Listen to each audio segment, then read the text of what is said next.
Tonight, Australia's coronavirus death toll rises to 107 as Victoria records another 216 cases.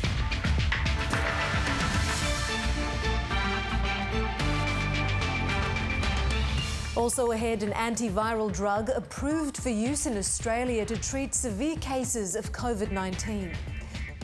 The important thing to note about any of these medications, of course, is that none of them as yet are a silver bullet. A bushwalker dies after falling down a cliff in southeast Queensland.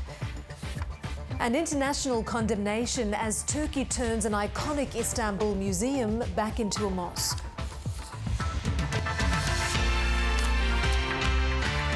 Good evening and welcome to ABC News. I'm Mariam Saab. First, Australia has recorded 227 new coronavirus cases in the past 24 hours, with most of the new infections coming from Victoria. There's also been one death. A man in his 90s passed away overnight. Now that takes the national death toll to 107. In terms of new cases across the country, 216 of them came from that outbreak in Victoria. New South Wales confirmed 7 new infections with 5 returned travellers in hotel quarantine. There were 2 new cases in Queensland, both Defence Force personnel returning from overseas, and 2 in Western Australia.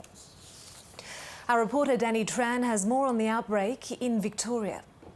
Well, it's the news that Victorians have been bracing for. Another triple-digit day in the state. 216 new cases of coronavirus, and tragically another man has died overnight, a man in his 90s, taking the death toll to 23 lives lost. There are 186 cases under investigation, 30 linked to known outbreaks and 49 people in hospital. Now, the official advice is that even if you have the mildest of the symptoms, you should go and get tested. And to that end, there have been more than 1 million tests in Victoria. There are 150 testing sites. And the government says the plan is ultimately to have a testing site within 10 k's of people's homes. Now, the Premier also says that in addition to testing, one way Victorians can ensure that the pandemic stops its spread is to wear masks. Of course, we know the advice around that has changed, and Victorians are now being advised to wear masks if they are unable to socially distance when they go out into public. Here's what he had to say. We've just got to be really clear about this. It's not compulsory, but where you are out for a lawful purpose and you believe you may not be able to maintain that 1.5 metre distance from other people, then through an abundance of caution, and it's a low cost, high reward. No mask is foolproof. No mask will get the risk of infection down to 0, but every little bit helps. Every contribution helps. Now, when it comes to slowing down the infection rate, the Chief Health Officer said that in the days before the lockdown began, the authorities began seeing a change in behaviour, and they're hoping that within the next 3 to 5 days we'll start seeing results from that, and overall in the long term that will cause the numbers of infections to plateau. Now, the advice for Victorians remains the same. There are only 4 reasons to leave your home: work or study, the provision of supplies, exercise, or for medical reasons. And Victorians are being urged to follow that advice to ensure that we do not end up in another lockdown situation and to ensure that the infections do not spread beyond Greater Melbourne. Well, now looking at the situation in New South Wales, where 7 new cases have been recorded. This follows 3 confirmed cases, one of which was a man who travelled from Melbourne to Sydney towing a caravan. He's now in self-isolation. Our reporter Jessie Dorset is in Casula in southwest Sydney, where there are other 2 cases there that have been connected to the Crossroads Hotel. This is the pop-up testing clinic at the Crossroads Hotel at Casula in Sydney's southwest. You can see dozens of people are here doing the right thing, heeding the advice of authorities to get swabbed. Now, the venue has been temporarily shut down and there are about 10 contractors inside doing a deep clean. That's after a woman in her 30s and a man in his 50s both tested positive to COVID-19. Now, they don't know each other, but they were here on the same night, last Friday, a week ago. The people we've spoken to who are waiting to get tested say they're doing it for themselves and their families. No, I've been here about an hour and a half waiting, but it will happen. Just be patient. This is my local, so I was here on the Friday. So I've just come in to get verification everything is okay. Just doing the right thing and ruling out all possibilities. New South Wales has recorded 7 new infections overnight. One is the man from the Blue Mountains who was here at the Crossroads Hotel a week ago. 3 people who had close contact with him at home have also contracted coronavirus. They're all now self-isolating. Authorities say New South Wales is at a critical point in the fight to contain the virus. More than 1 million swabs have been taken across New South Wales since the pandemic began. But of course, now's not the time to slow down the testing. Extra resources are being sent to places where Victorians likely are. Places like the border communities, Albury-Wodonga, the New South Wales snowfields, Ballina and Byron Bay. Well, authorities are stepping in to control the coronavirus outbreak in Victoria and stop it from spreading right into New South Wales. A new testing clinic site opened in Albury Showground this morning to replace a smaller clinic opened earlier this week. New South Wales Health has sent out an urgent message to locals in Albury and Wodonga to get tested no matter how mild their symptoms may be. Since the opening of the initial clinic on Tuesday, 900 people have turned up to be tested, with 200 more expected there today. We're still seeing large numbers. In the last week, we have tested 900 or thereabouts people. So we then worked through the week to identify a new location, and we'll be set up here for the next couple of weeks, operating from 9 a.m. to 4:30 p.m. Queensland has recorded 2 new cases of coronavirus today, both of those imported from overseas. Now, the state threw open its border yesterday, except for those who've been in Victoria in the past fortnight. Tim Swanston reports. There's a sense of normalcy returning to the Gold Coast with Queensland's borders reopening yesterday. Holidaymakers have been out in droves, with tourism operators and hotels reporting a steady increase in bookings. South of the state's road border, traffic is backing up as a stream of people enter Queensland. Yesterday, congestion at the border made for waiting times of at least half an hour to 2 hours. Hundreds of thousands of people in the past week have filled out border declaration forms to enter the Sunshine State, and with school holidays in New South Wales, that number is expected to climb. Police say most people have wrapped their heads around the system and people have been prepared. The state's Tourism Minister Kate Jones says many Queensland regions are experiencing the tourism boost. We are seeing a spike in bookings with the borders reopening. People are heading to wonderful tourism icons like here on the Gold Coast, Noosa and the Sunshine Coast, as well as up into Cairns. These are tough times, but the more that we can free up our economy and allow people to come back and spend locally, that means we can support jobs during what is one of the toughest times in Australia's economic history. We've booked around about $100,000 worth of functions over the next 6 months, so we're starting to see a bit of a rise in the economy. All the clubs are over the moon that they've actually been able to get some sort of clarity on where to move forward.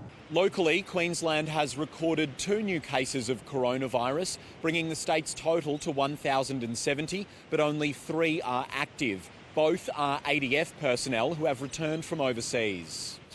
Tim Swanston reporting there. The Therapeutic Goods Administration has approved Australia's first treatment option for coronavirus.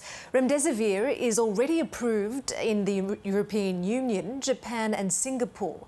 The drug will be available to adults and teenagers who are suffering extreme effects of coronavirus. Deputy Chief Medical Officer Nick Coatsworth says the drug has shown some beneficial results in international trials. Remdesivir is one of those drugs that has been repurposed and it has been looked at in a number of international studies. Overnight, the Therapeutic Goods Administration has approved that Remdesivir can be prescribed by any medical practitioner in Australia for COVID-19. Remdesivir is an intravenous drug. It has been studied in patients who are hospitalised, who have evidence of lung damage due to coronavirus disease, patients who require oxygen essentially. And so these are the patient group that we have required, we have put some caveats around who can receive